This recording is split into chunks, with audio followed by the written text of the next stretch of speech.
Hey, what is going on, viewers? ZestyLime Studios here, and welcome back to another Ask Me Questions, the Answers.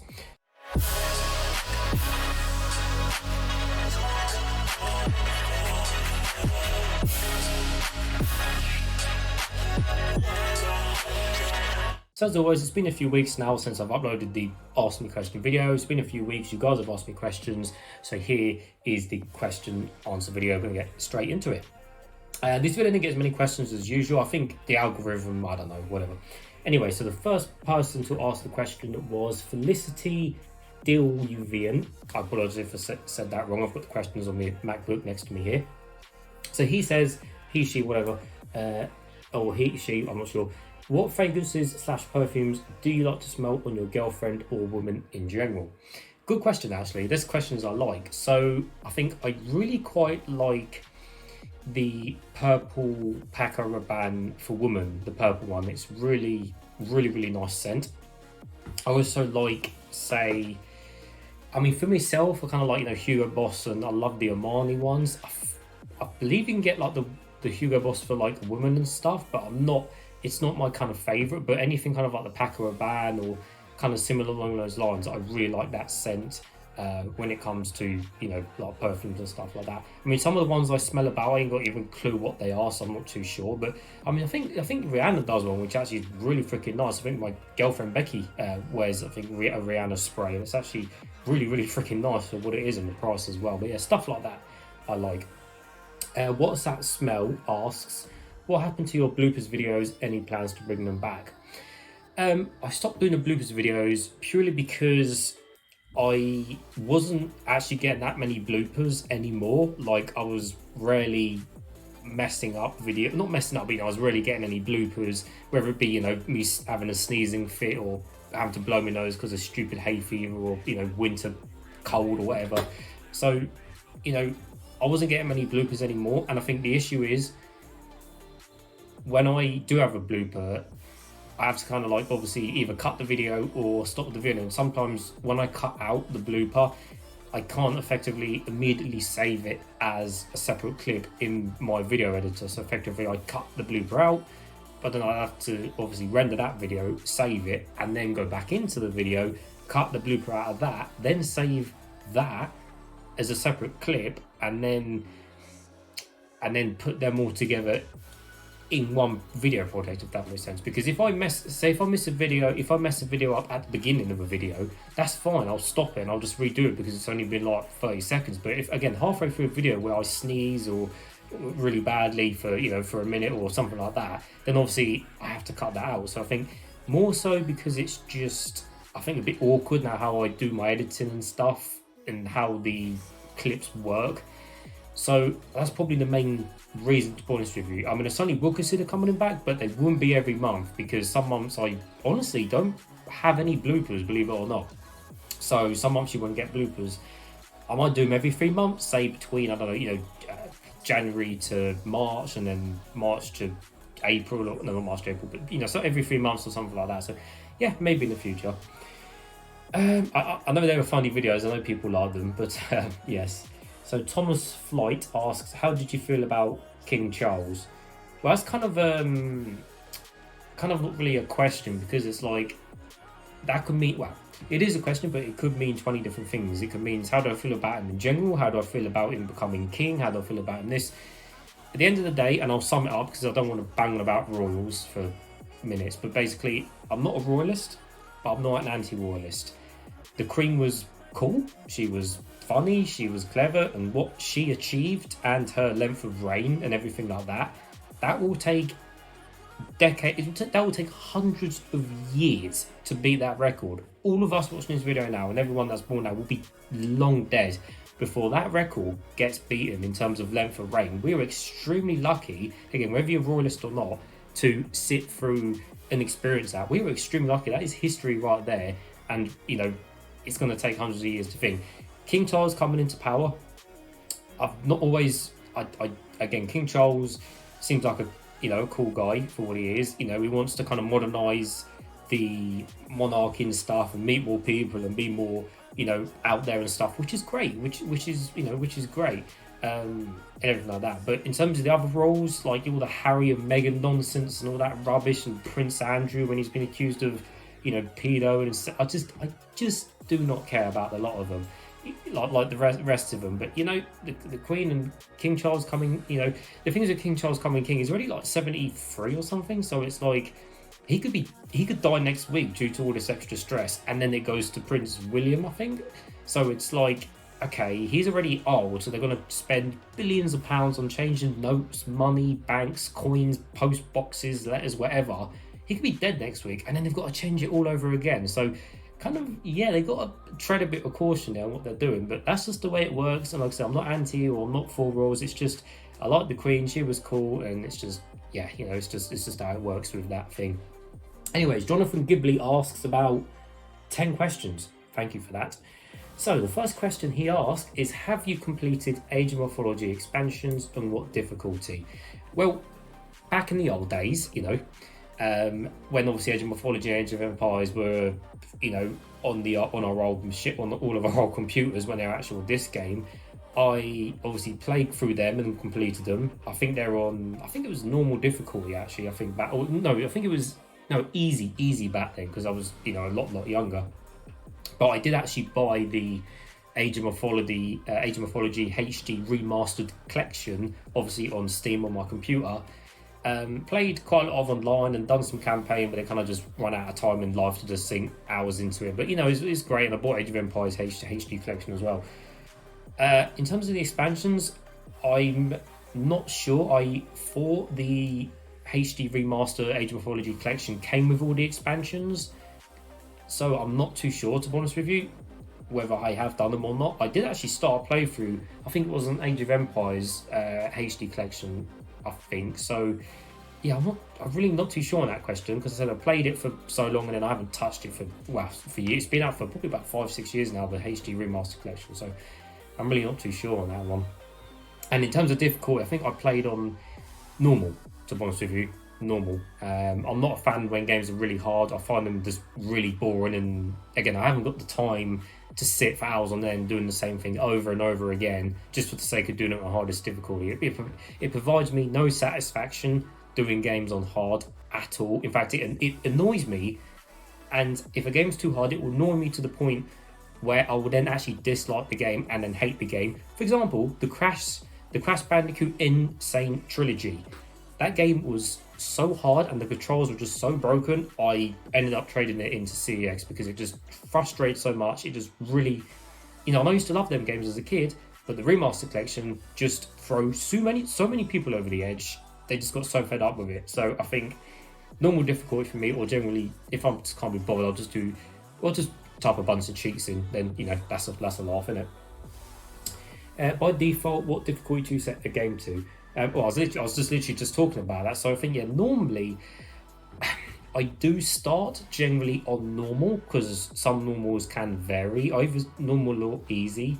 If it's say like a kind of like a Call of Duty game where it's just a normal kind of campaign, I'll generally stick it on normal or something like that. And because again, I haven't got time to sit and hide and duck and plan an attack on a campaign. I haven't got time to do that anymore. I'm behind enough as it is with games and stuff in general, so I haven't got time. So it'll either be easy or normal. I know some games have like 8 different difficulties and some have 2 difficulties, which is like normal or hard. So, it's obviously that does vary a bit in difficulty in terms of things. But for example, a game like Horizon Zero Dawn, one of my favourite games of all time, and Horizon Forbidden West, I'll generally start off on normal, or then if I start to get pissed off or annoyed, I'll then drop it down to easy, because again, I haven't got the time to plan traps and set this and spend hours and hours trying to do a part of a map and a campaign where there's a super hard monster or whatever. I haven't got time to do that. So generally normal and stuff.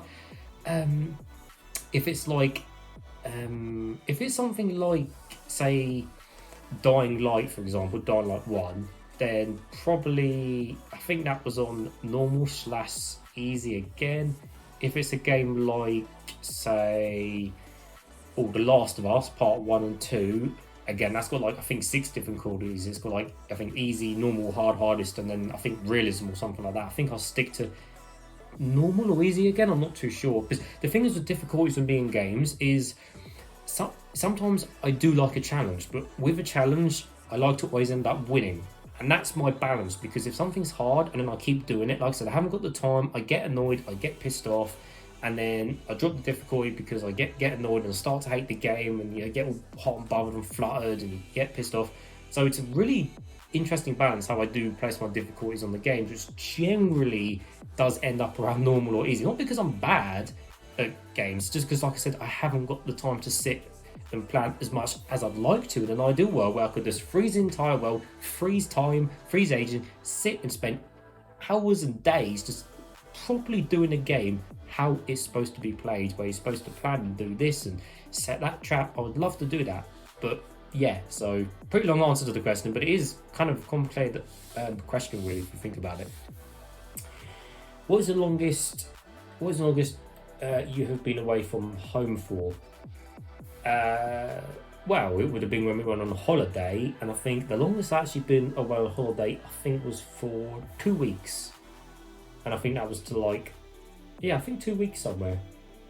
2 weeks on holiday, basically. That's it.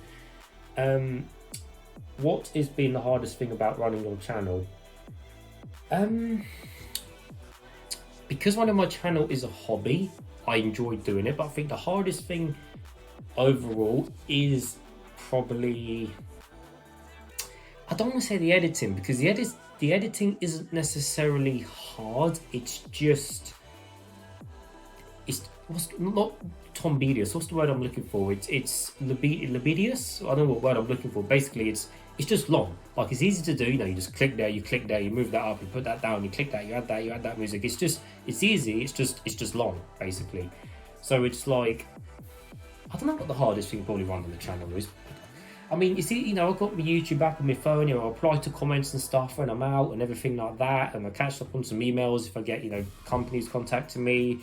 I don't know what the hardest thing, I think the hardest thing probably sometimes, especially now I've got my own house, is probably actually finding the time to actually do the videos. That's probably the hardest time when you have when you have a full-time job and everything else and your own house now. I think that now is probably the hardest thing about running a channel, is literally finding the time to sit down and spend the time to edit and record loads of videos, because I've got so many video ideas in my head, guys, but I haven't got the time. I'm still sorting the house out, I'm installing this, I'm sorting the garden out, I'm doing this, as well as doing a 5-day HGV driving job where I'm away from home 2 to 3 nights a week, sleeping in my truck. So it's really hard sometimes, as well as keeping up on PS4 games, computer, and the rest of it. So it's probably finding the time, to be honest with you, because I said I do it as a hobby because I enjoy doing it, but sometimes I just think, not to have a break, because people use break and think they need to have some time away from the channel. I'm not burnt out, it's just I haven't got the time, so other things take priorities. That's probably the hardest thing. How tall are you? 5'10". What has been some of the best and worst parts of moving into your own house?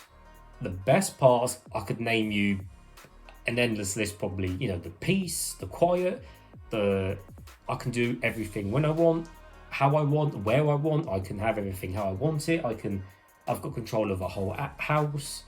I can put this there. I've got my gaming room now, I've got my bedroom, basically I could name you a million good things about the house. The worst things about it is honestly probably having less money at the end of the day. Probably having less money. I mean, cleaning isn't too bad because it's just me on my own. Girlfriend Becky comes over now and then, but it's not like she trashes the whole house. So it's just me. It's just one person using the shower, one person using the toilet, one person using the sink and the whatever. Again, I'm away 2-3 nights a week, so it doesn't even get used 3 nights a week. All it is a quick spray and a wipe with the old Flash, Dettol and stuff. So really, cleaning isn't that bad.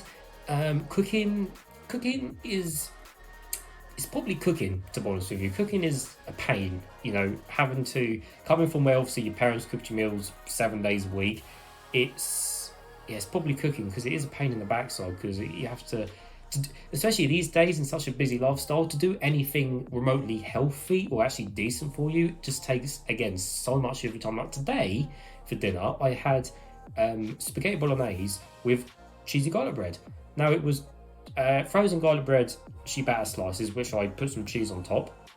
very nice. You know, frozen garlic bread, nothing wrong with that. You know, the fresh is just the same stuff. It's just bread with garlic, butter. You know, spaghetti. I just use, hard spaghetti, which you boil in the pan. But for the bolognese mix, I bought a tin of like pre-made bolognese at Tesco, and you heat it up in a saucepan and then mix it in what you think. Now, great, okay, yeah, it's a meal, but in reality, that tin of bolognese is no good for you. It's full of preservatives, full of salt. It's not great for you. It's just manufactured, heavily processed slop, effectively. It does taste really nice, I will admit, but you know, it's nothing like a good homemade bolognese like my mum does it, where, you know, she puts the red wine in it, she lets it sit overnight, you know, she lets it marinate and stuff like that. And you know, coming from, again, having cooked meals every day to cooking meals myself, you know, I do taste a difference in like my style of cooking, but I haven't got the time. And again, because I'm out 2-3 nights a week, it's hard for me to plan fresh stuff. And you know, 95% of my food is frozen because of that reason. Like, I cannot keep fresh stuff because I just don't know where I'm going to be every day for work, whether I'm going to get stuck out in my truck. Otherwise, then I'm going to have, you know, fresh food with Best By dates on that will go to waste. So I can't risk the fresh day. So it's a really tricky situation for that reason. So yeah, that's cooking is probably the worst thing by far. Well, at least some sort of cooking. If you chuck a microwave meal every day and you put it in for 6 minutes every day, you know, great. But again, it's not great for you. So yeah, cooking is a ball ache, to be honest. How much did you expect to spend on your house, and how much did you actually spend? Well, where I live in 3 counties. So I live in Bedfordshire, which is part of obviously Hertfordshire, and Buckinghamshire, which is a brilliant 3 counties. You know, very nice, very leafy, very close to London. But we get ripped off for houses an awful lot. But without kind of revealing how much, I don't really want to say how much I did spend buying a house. But in the end, I expected to spend more anyway, because we get ripped off down here because we're so close to London, which is whatever. But I spend less than I was actually hoping to spend, which was great. And how much did I actually spend? Well, again, I don't want to reveal how much I spent on the house, but you know, it's because I haven't actually spent the money. It's obviously on the mortgage still, because obviously you pay a mortgage every month, so you don't effectively pay that much, because you'd be dead before you pay that off, kind of thing. So it's a tricky question, but yeah. Do you follow politics much? If so, what are your views? Jesus, that's a question and a half. I mean, just sum that up, kind of really. I obviously keep track and idea of politics in general, and how the current government is just a complete bunch of idiots messing everything up. Besides the fact, you know, I keep an eye on it and what's what. But in terms of having like strong views in this and that, I really just don't care about politics. And you know, you just leave them to it, really. That's just my main view on it. You just leave them to it, and it's everyone agrees and disagrees with it. My views on politics is that I just think it needs modernising. I think that's my view. It just needs modernising for the modern person and for the modern age, and for young people like me. I say young, I'm 28, but you know, I still class myself as young. But it just needs modernising. They just need to modernise it, basically, and they need to get real people in the actual job, you know, that actually have lived normal lives. And I think then some normal decisions will be made, because, you know, currently we're in a cost of living crisis, you know, with the gas and the heating bills and the food costs and everything else, you know. And I just think it's disgusting how the government, you know, I just think it's disgusting how the government will spend 100 billion on a stupid train, HS2, if you're wondering. You know, they spend 100 billion on HS2, and we still send like 400 million like a month to like foreign aid and EU. You know, people always say, oh yeah, we're not at war, we're so lucky. Well, okay, yes, we're not at war, great, fine. You know, we do live in a safe country at the end of the day. But when you've got our World War II veterans who fought for this country and put their lives on the line when they're freezing cold in their home this winter because, you know, old Bert, who fought in World War II for this country, can't afford to heat his home, and they're either starving because they can't afford the food bill because their pension's not enough. I think that's a really disgusting and horrible thing, that, you know, people like that can't even afford to do their things, yet the government will happily spend 100 billion on a stupid train. And I know the HS2 argument is really fierce and people really are falling against it, but I'm sorry, but 100 billion, I'm sorry, I'd rather see my granddad, who's now passed, but I'm just saying in general, I'd rather see my grandparents have a heated home and actually have food on the table for those people that actually fought to keep this country safe, and the modern world can't even, you know, provide that for them. So I think it's pretty disgusting when you sum it up like that. Yeah, that's basically it. What's your fitness routine like? I'm quite active, you know, in general. It's again, I say my job, you know, sitting on my arse all day, but, you know, I get out and up and down the track and do the bags and stuff. So, you know, I'm about and stuff. I used to go running 3 times a week when I first moved into this house. The summer came and I really hate the hot weather, so I did not want to run in the heat. As it's getting cooler now into the autumn winter, I think I will start again to keep up the fitness routine. But yeah, that's pretty much it. I don't go gym. I've never gone gym. I've never done this, never done that. I've always been slim and slender. I've never been overweight, never been underweight. I've always have had a normal diet, you know, but I just don't seem to put on weight, and yeah, I just do the running and stuff really. What are your top 3 interests? Why? Well, gaming. Why? Because, well, at the end of the day, it's what your brain likes, really, isn't it? But I just love gaming, like most young people know. Gaming is just brilliant. Well, I don't have to describe gaming. Gaming's brilliant. Yeah, you have your bad days, and everyone has your bad days with gaming, but ultimately gaming is just brilliant. You know, it's fun. You can talk to your friends online. You know, it's just, I think with gaming, it's just, you can just escape from this horrible world, and you can just do brilliant things in games. And games are just so cool. Like, they're just, the games that are made and created, they're just so cool. And, you know, whether people like it or not, gaming is worth, you know, it's a multi-billion-pound industry, if not almost trillion now. So it's gigantic, and it's just only getting bigger with the more young people. Every young kid these days seems to be into games and stuff. So it's only getting bigger. You know, as more as the boomer generation dies out, you don't really care about games. You know, gaming is becoming seriously big, and the whole esports and the vibe around it, and the comic cons, and the, you know, the characters and the unique worlds these developers create, and all these cool characters, and then how people will say recreate them in cosplay and stuff. It's just a whole awesome community. And I think that's the best thing about it, is you just create stuff that, you know, it's just probably in no other kind of genre really. Another interest is cars and stuff like that. I've always loved my cars. I've always loved, like, you know, racing and, you know, drifting and modifying cars and performance cars. I've always loved my cars. My dad's always liked his bikes. I've never been a fan of bikes because they're just death traps. But I've always liked my cars, modding cars and stuff like that. You know, I've got 2 cars currently. Got Performance VXR and a convertible car, is more of a, you know, cruise type of car. But yeah, I've always been into my cars. And why? Well, because why have a shit car? It's nice to have a nice car that's fast and quick, and it's looked after, and it's clean and tidy. Yeah, cars are just brilliant. Cars are life. Cars are your everything. Without cars, everyone would be, you know, everyone would be doomed basically, unless you live in the city centre with transport, but that's great. But as soon as you need to get out of the city, you still need a car, because if you want to travel to anywhere out of the city, you still need a car, you know. So yeah, cars are your life. Last interest, I mean, I've got lots of interests, but I'd probably say movies, to be honest with you, and some TV shows, but movies more so in general. I really love movies. I can really invest in, like, you know, the Marvel series, the DC series and stuff like that. You know, really like movies. You know, me and my friends, we've got our film group, and we watch all the latest films and stuff. I really like movies, and again, because movies, you can just escape from, again, reality. Again, movies are obviously bad ones and there's good ones, but movies just, again, some people just don't do movies and don't watch them, and I don't understand it personally. I just don't know how you don't like movies, but movies are just brilliant. You just sit there with banging sounds and brilliant big screen.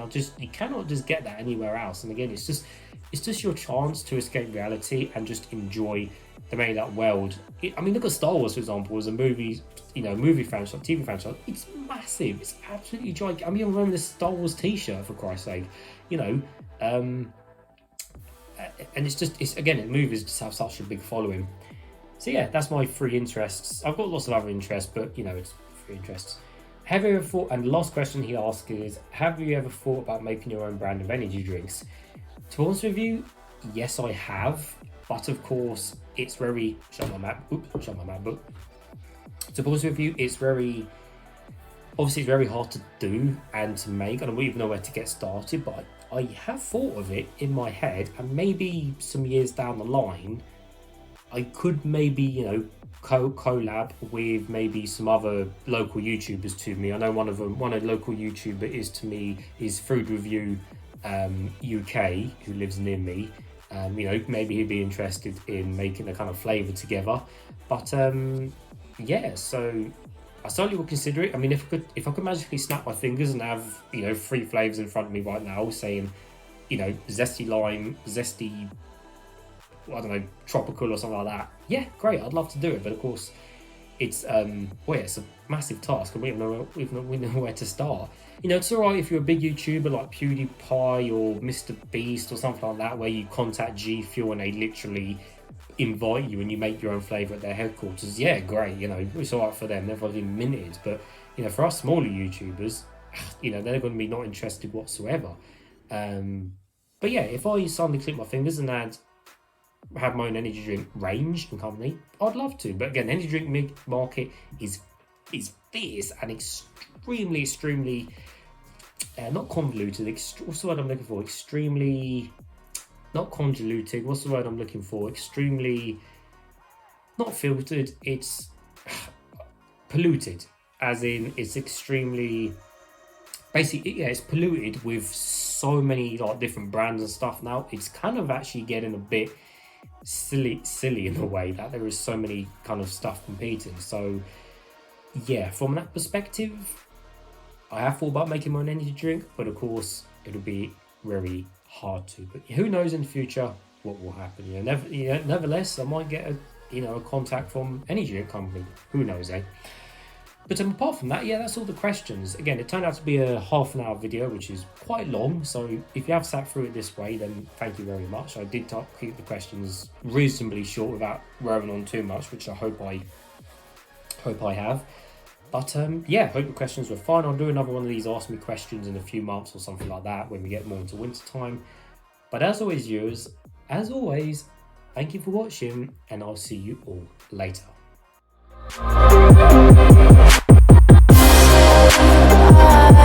Bye.